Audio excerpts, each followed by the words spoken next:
Hey everyone, welcome to another episode of How I Market. In this episode, I talk with Ashley Ford. Ashley is the founder of Pretty Penny Accounting, a virtual accounting firm helping small business owners take control of their finances with confidence and ease. Knowing her approachable style and practical solutions, Ashley has grown Pretty Penny into a standout brand by combining financial expertise with creative, effective marketing strategies.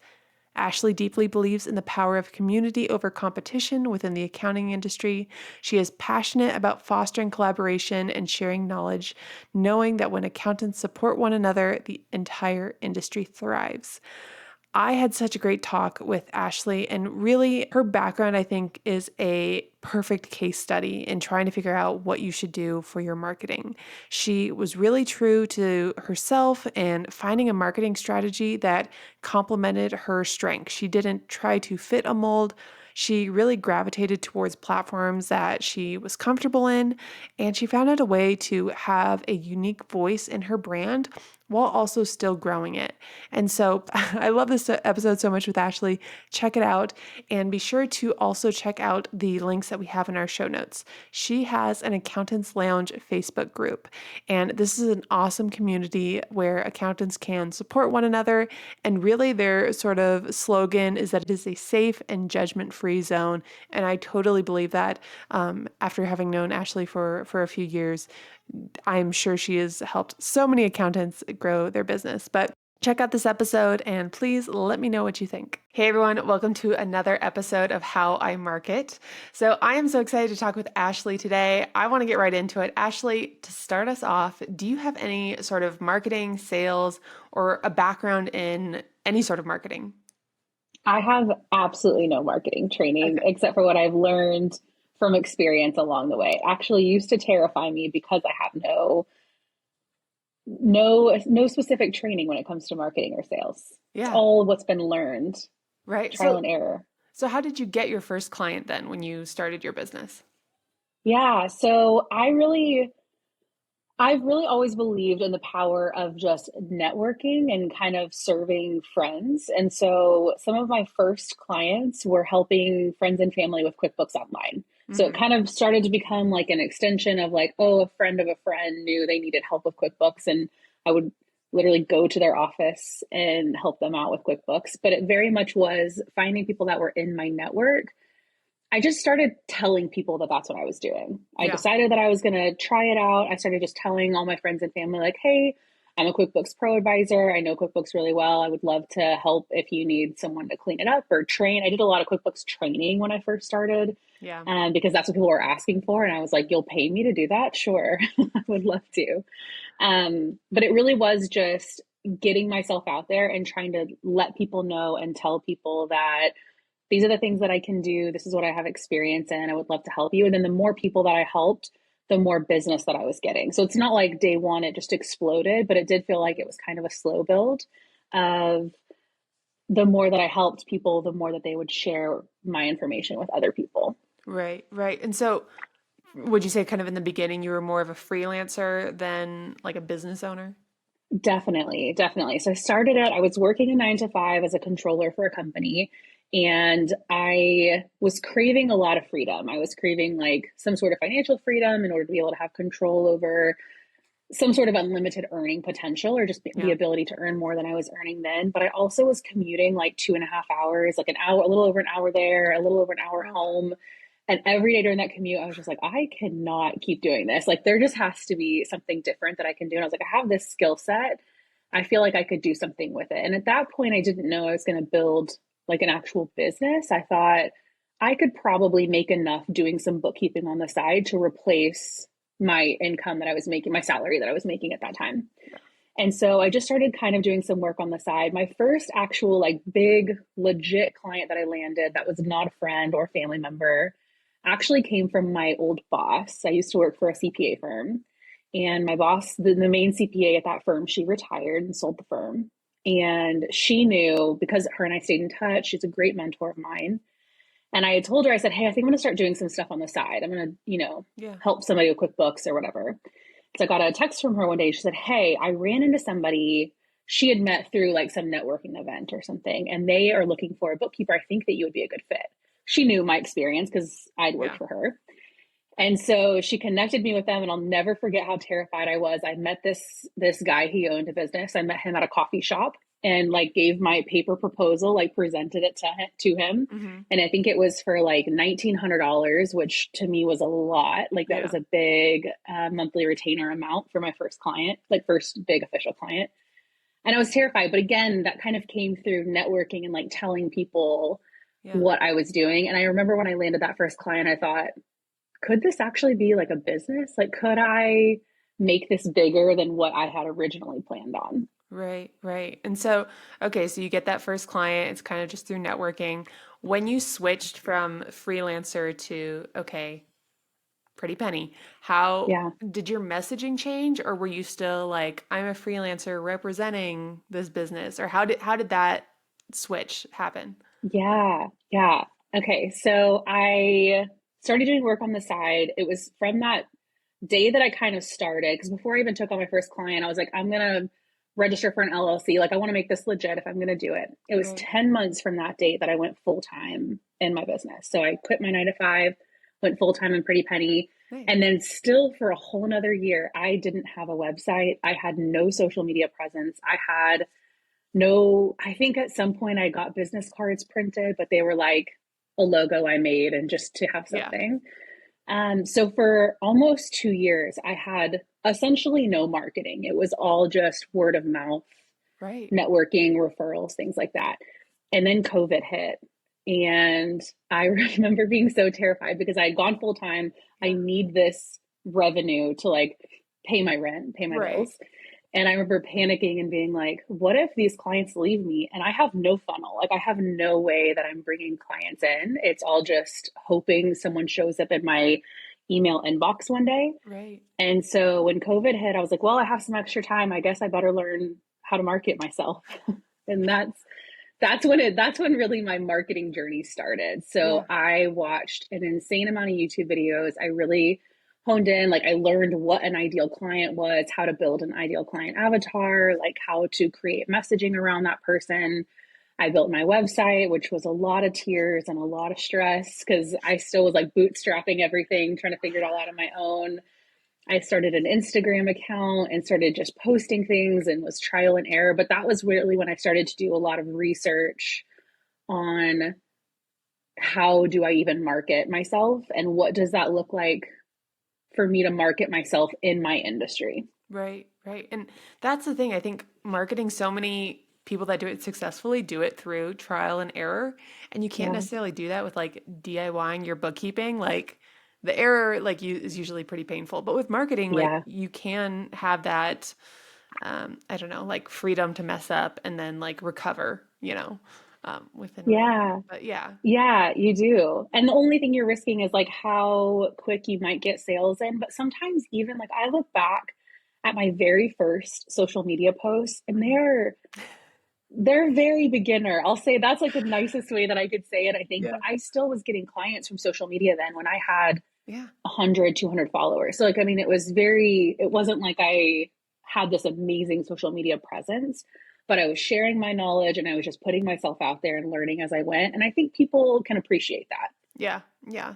Definitely can read, not through that, read, uh, Yes. accept that. I'm trying to think of the word. They can see the intent behind it. Yes, Yeah. But it exactly. definitely was a lot of trial and error along. It still is. I don't think that ever really ends. Right, right. So Yeah. today, what is the primary way that you market your business and why did you end up with this strategy?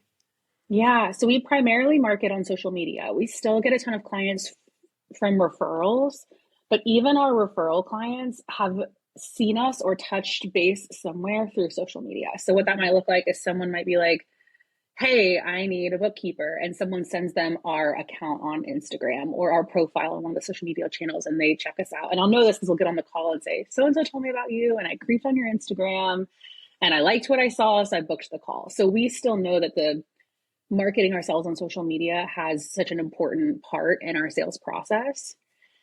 And the reason that I picked social media, so rewind back to like that COVID time when I was like, okay, I have no marketing presence. My first website that I built was a really stiff, like accounting, I don't know, like what I pictured like old school accounting firm. Yeah. I was like, that's what my firm needs to look like.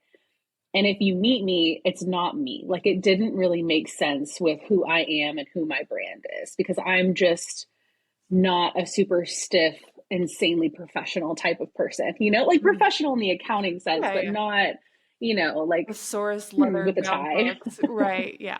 Yeah, exactly. And so I remember talking to some people, and I remember as I leaned more into the marketing space, it was like people really need to be able to see that authenticity. They're gonna know if something isn't aligning and it's gonna feel fake. Hmm. And so I was like, well, if I'm gonna jump onto social media, I might as well test out just being myself there because it's kind of hard to be anything but that when you're sharing your face or your brand on social media. Yeah. And so I kind of just leaned into being who I am. And so I started with the platform that I spend the most time on. And at that time, it was Instagram. That's where I connected with friends and family. And if I was searching for something, I went to Instagram. So I thought I'll start there. And I enjoyed it. It was kind of fun. I already enjoyed being on the platform. So it was easy for me to share there. And I found a lot of traction and made a lot of connections. And I think it was an especially interesting time because I think during COVID, a lot of businesses moved online if they weren't already. And social media in general kind of exploded in the sense where like people were sharing a lot about their business on social media. So I think it also came at a time when a lot of other people were kind of making that move to do more online marketing. Not that it wasn't happening before COVID, but I just think people who weren't doing it before COVID were definitely doing it then Yeah. because people were at home and scrolling. And so over time, as we really built out who our ideal client is, like our ideal client is someone who's hanging out on social media. So it only makes sense for us to be sharing our services on social media. Right. Right. Yeah. No, that Yeah. totally makes sense. And the thing with I think trying to figure out, okay, which strategy do I go with and trying to figure out social media, and you said like being yourself. I imagine it was easiest to adopt that strategy because you were taking, like you said, you were being yourself, you were using a platform that you were already using, you were using tools that already were available to you and not have to necessarily Yeah. going and learn how to, day one wasn't podcasting. There was a slow build Exactly. up. Um, Exactly. yeah. So was there a game changing move in that helped you get clients? I think this is such a good question. Because I think, truthfully, if there was like a rule book or like a checklist we could all follow to have Mhm. like the perfect business, we would obviously follow it. So I do think it looks so different for everybody. But when I look back on like the history of my business and where we've really seen like a good influx of clients, and not just a good influx of clients, but like our ideal clients, like sales tactics that I feel like, or marketing and sales tactics that I feel like have worked really well, it's when we have really dove into like a very specific circle of businesses or a Yeah. niche. So what I mean by that is like a very like specific network of businesses. Like either that's a networking group or a local area or a really specific niche. So like I've connected with a business coach back in 2021. I connected with this business coach and she has a lot of really amazing clients that she works with. She also has a network of other like networking groups and it's like this same kind of circle of businesses that are really involved in this tight network of business owners. And I kind of dove in there, did a lot of speaking engagements in person and online. I connected with a lot of the women in that group and have since sort of become like the go to person in that group for bookkeeping services. Similarly, I've spoken on like very industry specific podcasts or inside of industry specific memberships or Facebook groups or something like that and kind of became like the go-to firm in those circles. And I think that's really what's made the difference is whenever I think sometimes the world can seem so small, but it is so big and there's so many different groups of businesses that trust each other, and I think if you can become the expert in that group and in that little small niche of people or niche of business owners. And then your name gets passed around like, oh, we use Pretty Penny, you should use Pretty Penny, or like Pretty Penny really helped us, you should use Pretty Penny. that's what's really done well for us. So we found ways to do that in online space and locally. Um, but that's, I think, when we found like some really great clients. Yeah. And I mean, talking about how the world does feel very small, especially like when you're online. And I Yeah. mean, we obviously serve the accounting industry, and it sometimes feel like everyone knows everyone. I could rattle off a bunch of accounting influencers and you'd be like, "Oh yeah, I know them. I saw them at this event," or "I love this video. Did you?" And so everyone, and the thing is, I feel like we're very small, but then I'll go do an engagement on like a client's Instagram account who's niched in a completely different industry, and her feed looks nothing like my Yeah. feed. And I'm like, you're not hearing about this, on the news, or you're not hearing about this app. How do you not know this person? And it's because like I think we create such a bubble Yes. around ourselves.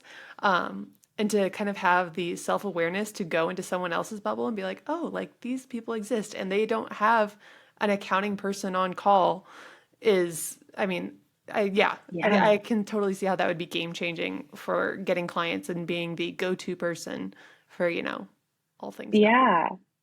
Because I think what you said is exactly right. Like our algorithms create this perfect little bubble for Yeah, us on social media. So we're seeing the same people and we see them interacting with each other and we see kind of the same stories repeated in different ways or the yeah, same trends or whatever.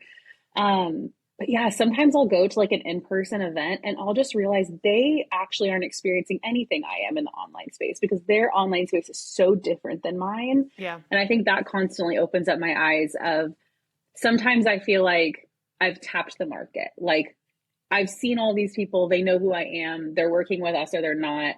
And then I'm like, wow, we're actually such a small, tiny percentage of what is out there.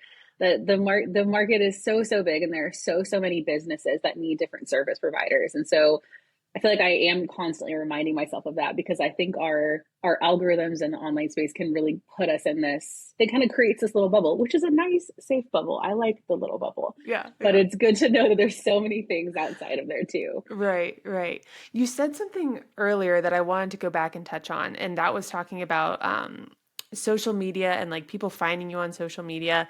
And it's not always linear. Like people don't find your profile and then immediately book a Mm. call. Sometimes it's a referral and then they find you on social media. I had a client a few years back who came to me and was like, I need marketing, but I don't want to do social media. Social media has never worked for me. I never get any clients from social media. And I said to her, if you can go back and like look at your last three consultations, did they come from social media? She says no. I say, okay, do any of them follow you on social media prior to that consultation? And she paused. And I was like, okay, there it is. So just because they don't find you through Yeah. social media doesn't mean it's not playing a role from discovery Yes. to consultation. Yeah. And I think about that a lot because we measure where clients come from, right? So that we know where to spend our energy. Yeah. And the way that we measure it, we actually attribute not as many clients to come directly from social media, but 99% of them come indirectly from social media or have vetted us out on social media. So to not have a presence would be detrimental to our business. And I think about how I shop for service providers. They don't have to have the most perfect online presence. But if they have no online presence or if they haven't updated any Yeah. of their online presence in like 3 years, I'm like, do they exist? Is this a real person? Do they still Yeah. are they still providing services? Is there still something going on? So I think it is a benefit to have it. And we have people that will reach out to us that have been like, I've been on your email list or following you on Instagram for 2 years and I'm finally ready. So I think about that a lot too, is that we're not like when we create a post and share it, no matter what social media platform it's on, or a blog post or send out an email, we're not always, I mean, we would love it if it happened, but we're not setting that post thinking like all these people are going to book with us just from that one post. But it's like building the know, like, and trust with the people who are seeing Yeah. what's out there. And that's what we found is that over time, it just builds that even more, which you obviously know, right? Like it's like that consistency that really shines through. Yeah, yeah. And that's the horrible thing about the grind is like you're like, oh, Yeah. I'm gonna post this. No one's gonna I don't even know if people are No gonna one's like going to it. care. No one's gonna care. And then like a month later, someone will be like, that post that you did that was really funny? I'm like, scrolling So down, you like, did which see one was that. it? Oh, it was. I know. And then you're like, no, and then you like overshoot and you're like, I'm going to create 10 posts a day. And you're like, okay, maybe that's not me. Yeah. But, No, you're spot on. And something also remind myself and I remind my team of this. And I have a friend who will like side text me and remind me of this, which is really helpful. But she'll be like, that was hundreds of people that saw it or liked it. Even sometimes I think we get caught up in like vanity metrics yeah, of yeah, like, oh, this person's reel got like tens of thousands of views. Like I want something to, yeah, be that exciting. But even when our post gets like what we would think is less than that, 50, 100, 200, whatever, yeah, like that, if those people were all sitting in a room and they were like clapping and being like, yes, love that. Like yeah, I liked it enough to stop, read it, and like your post. That's a lot of people. right, right. So I think sometimes we put too much emphasis on wanting the number to be crazy high when really if you like were speaking to a few hundred people in a room, that's huge. I I get overwhelmed if like more than 5 people come into my house. So for Yeah, 5 people to be like, exactly. I like what you said, it's like, that's great. Like, imagine if they Thank were in your you. house right now, you would be cleaning everything, you'd be putting on the best show. So you know what, Yes. 5, even though it's not a lot, however much it is, it's probably more than it feels like it is. Yes. Um, Yes. So but I think yeah, it could be easy to get discouraged if you're not seeing like these crazy high numbers, but I think that isn't necessarily the goal. And like not everyone is going to get crazy hyped and want to go viral over accounting stuff is something I also have to remind myself of. yeah. We might know they need to hear it, but it might not be something they're like super excited to like share with their whole audience, and that's okay. Yeah, yeah, exactly. That's the other thing that is very difficult to create content. I mean, for accounting firms, it's like how Yeah. do I make a reel go viral? Well, I mean, Yeah. like it's not going to be an educational post. We can say that much. So like we Yep, got to be funny. Like exactly. we got to pull from somewhere else. Um, Exactly. but yeah, so now kind of getting into like the nitty-gritty. How much time do you spend on your marketing? Well, my business has changed over time. So I would say right now, my number one roles at my company are sales, marketing, and leadership. So, Okay. with that being said, I spend a decent amount on marketing. Um, I'm trying to think of like how many hours that would really work out to be. It's probably a minimum of 5 to 10 hours a week. Okay. But sometimes it's more than that. Sometimes it's less than that. We do as much content batching as we can. So in those content batching weeks, it ends up being a lot more. Yeah. But it's also a big part of my role now. Right, right. Yeah. So do you enjoy that shift? Was that an intentional shift, or do you feel like I'm the business owner, my face is on the business, it should be me? Um, I go through waves. I do really enjoy it. I don't always enjoy like showing up on social media. I have so much respect for content creators and like influencers and people who that's their job is to just show up on social media all the time. But I do really enjoy the like strategy behind it and the planning what we're going to do and what our funnels look like and what kind of content we want to share Yeah. and how to educate our audience and our newsletters. Like I do enjoy the strategy behind it. And so then the posting just kind of comes along with that, if that makes sense. Hmm. So it definitely was an intentional shift. There are days that I miss doing like a good QuickBooks cleanup. My team knows like every once in a while I'll take a cleanup that's just for me. Like Right. I will do the cleanup just so Just that I for can get me, into then. it because I miss it. Yeah. Yeah. Yeah. Um, yes, but it was an intentional shift and I do enjoy like the strategy behind it. So I think it's fun. Right, right. There are days where I'm like, maybe I should just go back into bookkeeping, and then I'll do like my own books, like, end of month, and I'm like, Like oh that was good gosh. enough. I Yeah, don't like want to do that. I'm a service-based business too. Like I know like I'm on the easier end of like things, and like even then I'm like, oh, this is like my feed broke Like again, and never mind. yeah, the Yeah. issues come up and you're like, okay, that's about yeah. When I do my own books, but really whenever I take on a cleanup by the end of it, I'm like, that got me through for a while. I'm good. Exactly, exactly. So okay, so when it comes to content, how do you, I guess, research or find content that make people want to follow you? That's such a good question. I really try hard to listen to what people ask us and what Mhm. people tell us. So I remember someone telling me that pretty early on in my business. And I was like, people aren't just like reaching out to me on social media and asking me questions. But I found that when I really intentionally listened to like sales calls or conversations with our clients or conversations with business owners, like out in the wild, I would hear what they need. Like the questions that they were asking me, I would take those. I had a little note on my phone. I jot it down. I still do this, and I'll jot down like, here's what they asked, or here's what I talked to them about, and then make content created off of that. Because I find if one person has the question, there's probably so many other people who are wondering the Yeah. same thing. So I'm constantly just trying to figure out. I think a lot of times what I want to teach them is not necessarily what they want to learn through a platform like social media or just marketing in general.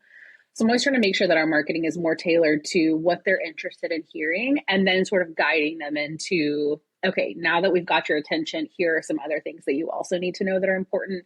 And here's how to work with us so that you don't have to worry about that. Yeah, yeah, that totally. I do the same thing with a notepad, just like random little inspiration, just write it down. Yeah.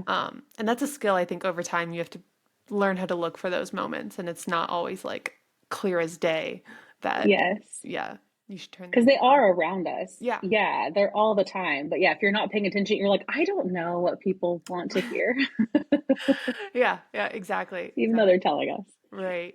So, on a more personal level, you are a mom. Yep. How did you decide if you should share your baby online? How much? Where do you stand? How is that decision making process? Oh gosh, I still am trying to decide where I stand, and she's about to be a year old. So my husband and I have had a lot of conversations. Sometimes I'm like, I think it's okay to a certain extent. I don't think we're the kind of family that's going to share every piece of. I'm not someone who shares a lot of personal stuff anyway, so it wouldn't really be natural for me to want to share a lot of my baby. But then there's times when you just hear stories and there's funky stuff out there, that I want to be Yeah. super protective of her. So I still go back and forth, and I think there will be different seasons of her life where I might feel differently about it. Hmm. But for now, I just kind of share as it feels comfortable. And again, for me, we've just decided not to share anything super personal, but we do share her face from time to time. Yeah. Just not anything super personal about what we have going on in our lives. Yeah. And do you feel like that's um let me actually rephrase how I asked that. So I've had clients come to me and say, "Should I share this? If I share this, is it unprofessional?" What is kind Mm. of what would be your response to someone that's debating whether they should share their kids and whether it is or is not professional? Yeah, I think about this a lot with personal stuff in general, and especially when it comes to family. So, what I try to think about is what is my intent in sharing this and how will it benefit my audience? So, like, if your audience, like, if for someone who's trying to make that decision, if your audience, like, if your ideal client is someone who is a family person, maybe your ideal client, has kids, and you want to share your kids to say, like, here's how I live my life as an accountant, or here's what's working for me. I mean, it doesn't have to be an educational lesson, but you just want to make sure that if you're going to share it, this also go, if you have a personal page where you post both, you do you. But if you are like have business platforms, I think you just want to have an intention behind it. But besides sharing random content is always my filter. Like, Hmm.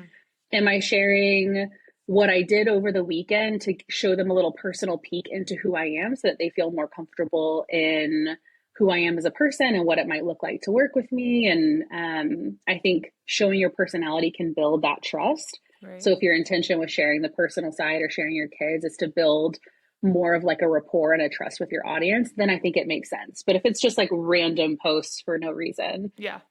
then I don't think it's bringing a benefit to your audience. Right, right. No, that totally makes sense. And if anything, I mean, it could be of more of a, I don't know, stressor if you're like, okay, now I need to share photos of my kids. I'll show a nice one of all of us like in the nice outfits. Yeah, like scroll through my phone, find the one where like my house looks clean. Yeah, exactly. Exactly. Yeah, yeah. Like, there's surely one. Nope, there's none. Okay. Yeah, Um, exactly. yeah, no, totally, totally feel the same way. I mean, for some reason in my feed, right before I had my first, I got a lot of just fear mongering content around like sharing your Yeah, kids online. And that sort of sealed it for me. And I was like, that's not it. doing it. I have enough decisions to make as a parent. I'm not thinking about this anymore. Yes. There it is. Um, And so, but yeah, I mean, I've had clients that have wanted to share their kids, and we find a fun way of working it into the content where it's like if we're talking about their values, it's a nice time to show a photo of your kid, on their Oh, about page. yes, absolutely. Yeah, and so Yeah. like you said, I mean, intention I think is probably the biggest piece motivator behind Yeah. how and where you should be sharing it. Yeah, yeah, I think it's just being intentional. There is an accountant that I love, and she has a really heavy presence on Instagram, and she's a mom, and her target clients are moms. So Yeah, she shares a lot about her kids, and that's her way of connecting with her audience. So that's an example where it works perfectly. right. But I also don't think I think something I struggle with too is like, well, if I don't share more of my personal life, are my like potential clients going to trust me? Like, do I need to share more to build that like and trust? But I think you can share it in different ways. So I think it Yeah. just comes down to whatever you feel comfortable with, and then just being intentional about what you're sharing. Yeah, exactly. I mean, that's the thing with the personal content. I don't, I always advise like, you don't need to share like, if you're in couples therapy, we don't need to get that deep. Like you can say like, "Hey, I went out for pizza on the weekend." Like it can be very surface level, Yes, and that's enough of a personal like relationship building. I think that it kind of checks that box off. Um, I totally agree. We don't need to share like all the things. yeah, yeah. Let's not get into dirty. If anything, you probably shouldn't. But Yeah. yeah. So when it comes to marketing platforms, we talked about like which one you preferred, how you create content, but what is your least favorite marketing platform? Hmm. My least favorite, I think, is LinkedIn, which Okay. is unfortunate because I want to be better at LinkedIn. I think we Yeah. could find some amazing clients on LinkedIn. I think there's a lot of great connections happening over there. But I have tried, and this isn't me saying I'm done with it. Like, I have a goal this year to try to be more active Yeah. on LinkedIn. Like, I'm constantly trying, but I just can't, for some reason, I just can't get into it. I don't know. I want to be better at it. I think the accounting industry, it makes like LinkedIn makes sense. It's a Right. professional platform, Right. but I have a really hard time getting into it. I do too. It's okay. Yeah. I I'm there's glad like I'm a not the only one. tone where it's like there's always a finance bro. I've gotten messages where it's like I post something and the guy's like, "Actually, it's this." And I'm like, Yes. "I'm just I it's just an app." I think I have yeah. I think I have more fear on LinkedIn than any other platform that I'm going to say something wrong or like Yeah. misspeak or like my intentions are great, but like maybe I worded it funky, and I'm Yeah. just have the biggest fear over LinkedIn that someone's going to be like, "This is not like this." You just use it like, "Actually, this is wrong." I'm Yeah. like, well, shoot, Yeah. I know. And I didn't then mean for you to fact check me. right. Well, then there's this push and pull where it's like I want it to be popular, but just with this group. I don't want it to get too popular because then I know more people are going to see it and Yes, more fact checkers are going to see it. Yeah. No, I totally yes, understand that. LinkedIn's hard. yeah. LinkedIn's hard. I, It's hard. It's and there's people who have nailed it and love it. So yeah. I'm always like, okay, well, how are they doing it? Like, what's working for them over there? And I'll get into it for a couple weeks, and I'm just like, man, this is not my space. Right. I feel like there's two sides. It's either like Instagram or LinkedIn. I feel like Facebook, everyone's Yeah, kind of, I don't know. yeah, I don't yeah. know Facebook. I don't know about Facebook Facebook. is just like our like, well, like, do you want to share to Facebook? We're like, sure. Just like that way if you Exactly. search us on Facebook, we have some things over there, Sure. but we're not like actively, yeah. Right, right. Okay. So, last question. For accountants that are struggling with their marketing, what advice would you give them? Be Okay, two things. Be as authentic as you can through your marketing, but also don't be afraid to put yourself out there if you're someone who's like, I hate marketing. Like, I Yeah. hate sales. I hate marketing. I don't like having, whether it's that you don't want to like go post a video on Instagram or you don't want to create a post for one of the other platforms like LinkedIn. I think get comfortable with putting yourself out there and know that you are going to care way more about what the post says and what it looks like and how perfect it is than literally anyone else will. So just go for it and you'll get better as you go. I think I had a hesitation, and I talked to a lot of accountants that have the hesitation of like, well, I just hate marketing, so I'm just going to focus solely on referrals. Yeah. But I do think that marketing presence is so important. So don't be afraid to just go for it. Yeah. Awesome. Awesome. Before we go, do you want to tell us about Accountants Lounge? Yeah, yeah. So I run a free Facebook group with my wonderful friend Dawn Patton, who also owns an accounting firm. And Dawn and I both are in a lot of accounting related Facebook groups. And we just found that they can be a little overwhelming, and there are some sharks in the industry who are kind of tough on questions. And we wanted to create just a really fun, safe space for accounting firms like us. So, modern day accounting firms who are working a lot in the online space. So, we have a free Facebook group. You can find us Accountants Lounge on Facebook. We just started a YouTube channel. And you can find us on Instagram and TikTok if it doesn't go away. But our goal there is really to create a safe space. We meet with everybody quarterly over Zoom, and we just had our call actually this week. And it's so nice to just chit chat. People bring up problems that they're facing or struggles that they're experiencing, and we workshop it. We kind of share what's worked for us. Everyone in the group kind of speaks and shares what's going well. It's really just like a safe, judgment-free zone for accountants to help each other out in this industry. We really believe in community over competition. If we lift each other up, it just makes business so much easier and more enjoyable. Awesome. Totally agree. Well, thank you so much. I am going to be sure to include all those in the show notes, YouTube description, wherever this is posted, those links will be included in the notes. But thank you so much for your time, Ashley. It was great talking to you. Thank you. Thanks for having me. It was great talking to you too.